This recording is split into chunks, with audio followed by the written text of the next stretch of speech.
Интернет жашоосуна алданба, эже карындашым.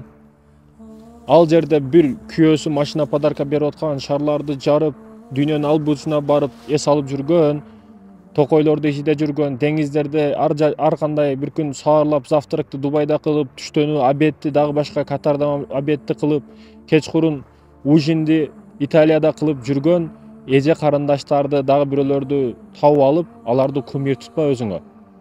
Ошолорду кумир тутуп, өзүнүн күйөөсү мен ушундай кылбады деп салыштырат да. Жок, таптагыр туура эмес маселе бүгүн бул. Интернет жашоосуга эч качан алданба. Интернет бул фильтрден атайын өтүп, атайын көрсөтүлгөн, сени көзүңө көрсөтүлүп аткан нерсе. Мен ушундай тааныйм ушундай адамдарды. Өзүн ар кандай кылып көрсөтөт, интернет жашоосун ар кандай образда көрсөтөт.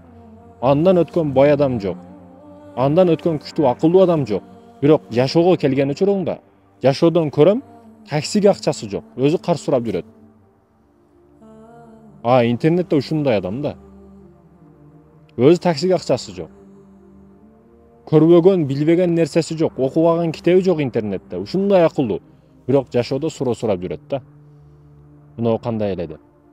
Ошондой экен, интернет жашоосуга алданба. Интернетке бүгүн чыгарып аткандар, ар ким мактанып аткандар, ар ким жашоосун мына мен деп көрсөтүп коюп аткандар, аларды кумир тутпа. Адашасың. Аларга өзүңдү салыштырба.